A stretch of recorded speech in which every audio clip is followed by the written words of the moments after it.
In this tutorial, I'll go over how to open Premiere Pro correctly so that your files are saved.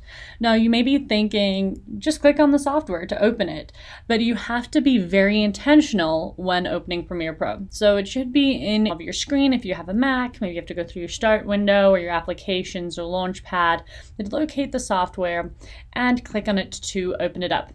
I have opened it up before. I have some projects saved here, but we are going to create a new project.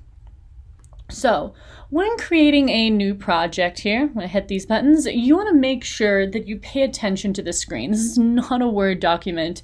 You don't want to do your whole edit or type your whole essay like you would in Word and save it afterwards. You need to save it up front because it's going to create a lot of files. So I'm going to name this project, Project 1. And this is super important that you browse and you locate where you want to save the project that you're working on. So in here, I'm going to go to my hard drive. Obviously, it will look a little different if you're on a PC, but locate an external storage device. Now, you may be working off of your computer directly. I highly recommend purchasing a thumb drive or a hard drive to save your files. It's going to be a more efficient workflow, and it's going to bog your computer down if you don't do that. So here I've located my hard drive. As you can see, this is a very busy hard drive. I am going to create a new folder in here because you always want to create a new folder for your projects. I'm going to name this Project 1. I'm going to create that folder, and in this I'm actually going to make a new subfolder and call this Premiere Files. I usually go with stuff, but I'll keep it professional for here. So Premiere Files. And then I'm going to say choose. So now I can see the trajectory. It's going to this Vote drive backup, my hard drive. It's going to Project 1 under Premiere Files. Now I'm going to double check my Scratch disks, and they are not going to the same place as my project, which is not good. So I'm going to go through all these and make sure that they are going to the same as my project. So what happens is Premiere Pro is going to create a bunch of accessory files. It's going to create autosave files, audio files, a bunch of different things as you are editing. These are very important to Premiere Pro, and if you don't save them in the same place as your project, it may cause problems down the line if you switch to a new computer, or if you have, or if you lose something when Premiere crashes. Not if Premiere crashes, when Premiere crashes. So those autosave files are going to be very helpful to you there.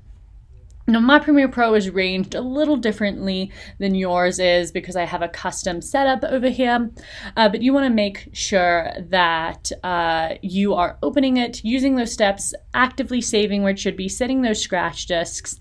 And so now I'm just going to import something for the fun of it from my downloads folder to show you what those files look like. So let's say I create a little timeline here. I've just dropped a random shot on the timeline.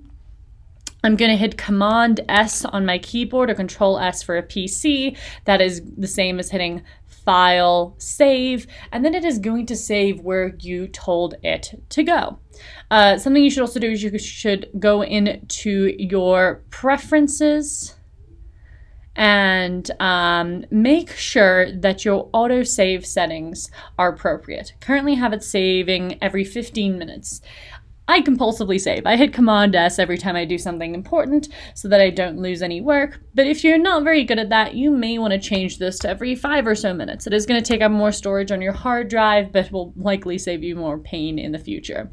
And you can increase the amount of project versions. You can up it up to 50. Again, takes up more storage, and you want to make sure that this automatically save projects is selected.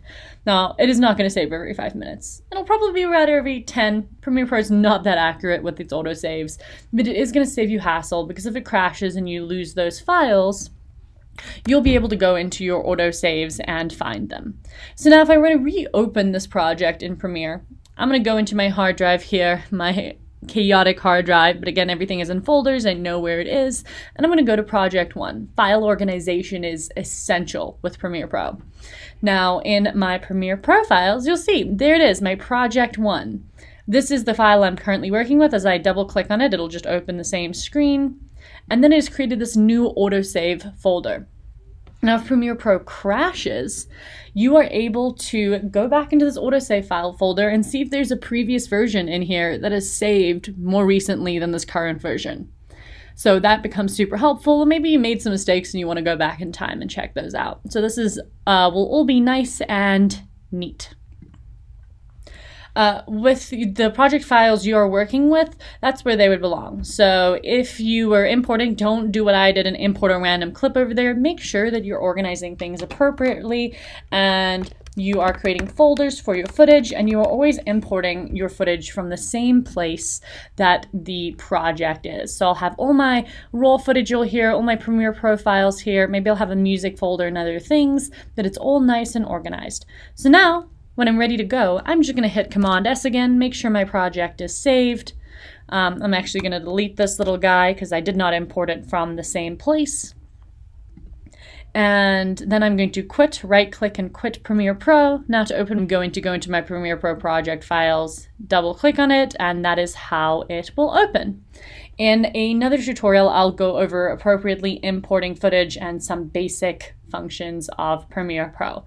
I know this seems kind of redundant and silly, but if you do not open it correctly and you do not save those scratch disks to the right place, you're gonna have a bad time when it quits. So put a little time up front and save yourself lots of tears on the back end.